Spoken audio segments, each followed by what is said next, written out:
Hello guys, one thing is actually realistic about life and school, and the fact is that wherever you might be, you will be with other people and you will need to compete with these people.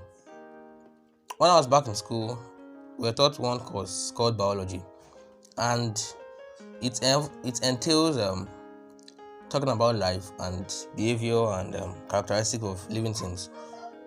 And we're taught that one of the fundamental characteristics of creatures, human beings, and other creatures in our world is that we all compete. Now, this course is a course that's about to talk to you about competing, and that is all about how to be the best at school. And this course is going to be kind of like a subsidiary of different courses I'll be making on competing with other people, basically. So, but in this course, we're going to be focusing on being the best at school. So now, basically, when you talk about being the best at school, there are some things you need to consider. Now, you need to consider your background, and that matters.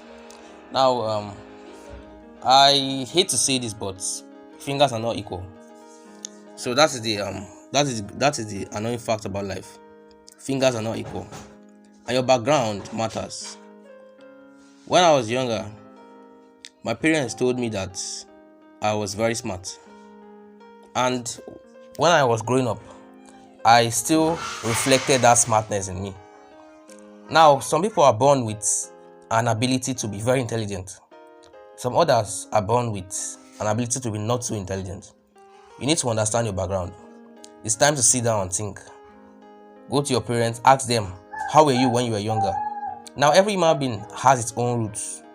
Every human being today you see has their own roots. And each of these human beings, you have your innate abilities and characteristics which we were born with. Some have the ability of singing, they have a good voice from a young age, and then they grow up to be singers and artists. Some have the ability to do things hands-on at a very, very young age, and you see them manifesting that when they are adults. Now, you need to understand your intellectual capacity when you were younger. You can body up to your parents, talk to them and ask them, how were you when you were younger? Were you intelligent? Were you carrying first position? Or were you not so intelligent? Were you good in hands-on? Or were you basically good in analytic questions? When I say analytic questions, I mean when you are answering things that has to do with calculation and evaluation, like 2 plus 2. So some kids are good at mathematics more than English. So the reason why I'm mentioning mathematics and English is that mathematics and English, they are two subjects that very pivotal. They are very, very important. They are kind of like the major subjects today. Even in my country, which is Nigeria, mathematics and English, they are compulsory subjects for every student. So you need to understand your background, and after that, you need to take that data you've taken from your parents. So if your parents, if when you discuss with your parents, you've talked to them and you've understood that this is how you were. So you can now take that data and you can write it down somewhere, and you can understand what your strengths are and what your weaknesses are. So this is something you cannot underestimate. It's very important. Discuss with your parents, with people who knew you when you were younger. How were your characters? How were you? What were your strengths? How were your weaknesses? Because now I'm aware, very much aware that hard work pays. Yes, it's good to work hard. It's very important. Hard work. In fact, personally, my most content that I produce, I emphasize hard work, and that's why I work hard at my YouTube channel. I have a lot of videos in my first channel. This is my second channel for motivational videos. Now, hard work is capable of displacing talent, right? Now, but that talent is kind of like an unfair advantage. So, depending on how much talent you have, will determine how much hard work you need to put in. But that doesn't mean that if you are talented, you should just sit down and wait for your talent to pave way for you. So you still need to put in some hard work, but you will not need to put in as much work as those who don't have that talent at all. So it is kind of like an unfair advantage. It's something that I know. It's kind of it's a pain in the ass. I know it's kind of unfair, annoying, but that's the truth. Everybody comes different. Some people have abilities, some don't. So if you discover that you do not have the ability to understand things as quick as others, and you are not very smart, book smart, what? Let me remind you that even if you are not smart in book, it doesn't affect every other area of your life. Just that in our life today, book and academics is emphasized. But there are some people that they might not do well in school and they become very, very, very, very good in outside school, career. We have a lot of people, a lot of billionaires who were not very smart in school. Someone like Elon Musk too. He was not very smart. He was bullied at school, but today he's the world's richest man.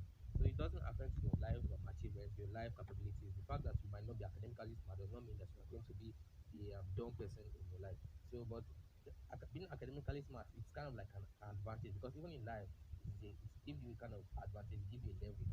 Being academically smart, it gives you a leverage that you can actually succeed the most in life. Life is basically a competition.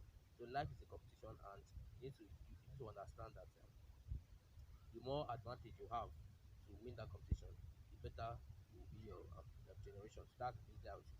So basically, after you've gotten your background matters, your background data and all the rest, you can write it down somewhere. You can note what your strengths and weaknesses are, and then you can now work on those weaknesses.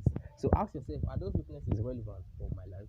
So basically, if they are not very relevant for your academic purpose, you might just leave them alone because it's not everything you need to work on. Now, wise people they work on what matters. Why foolish people they work on everything. So nowadays we've gotten to the stage in life where we don't need to put in every effort. Now there's computers behind artificial intelligence to help you out with most things. So before if you were supposed to be reading with ordinary books, you can now read your books on a computer. You can now watch videos, tutorials, and it's very, very handy, very important for you to be able to use technology to assist yourself academically. So that is what we're talking about in the next episode, but not in this episode. So after you've achieved that, I would advise you that you should work on the weaknesses that are important for your purpose. So if you are trying to work on a mathematics course and then you discover that you're actually weak in mathematics from your background, you can work on that mathematics. You can focus, throw out everything aside, throw every other thing out of the window, and then push everything and focus and like just close everything out of your head and then focus ahead on mathematics and try to grasp it because hard work can get you there. It's not all about talent. Hard work can get you there. Hard work is very important because it kind of defeats talent most of the time. I've heard of the stories of people who were talented but they went to sleep, and then people who had no talent and then they just decided to work hard and then they made it and then they are great people today.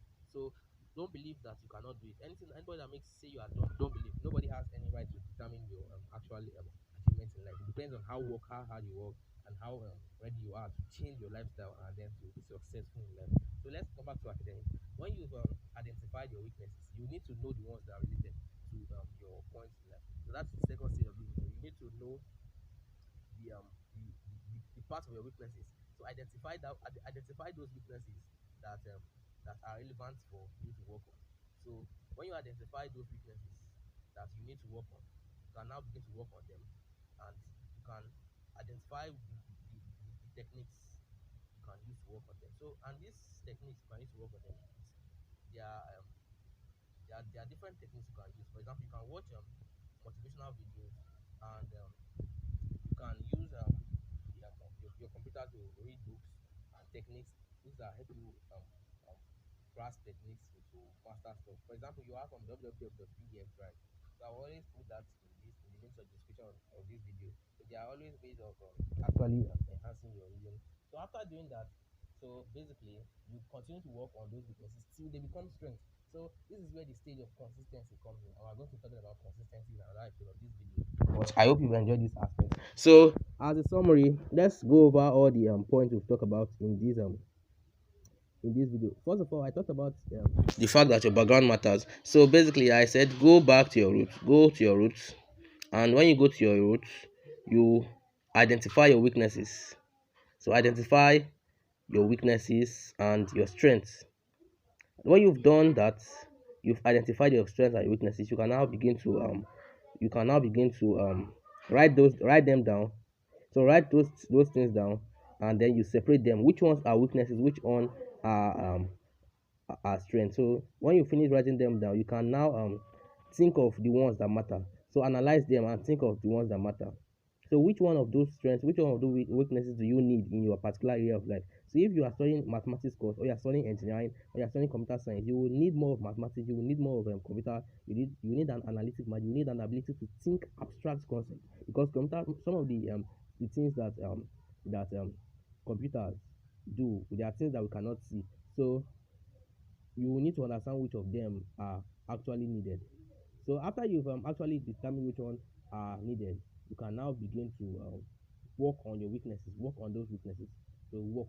So That's the last stage. You work on those weaknesses and improve them. Work consistently. So work consistently, and you will begin to see the needed change and needed improvement in your life. So it is very achievable. It's very able. You are capable of being the best in your academics only if you put in the right kind of effort. So thanks for watching this video, and I hope to see you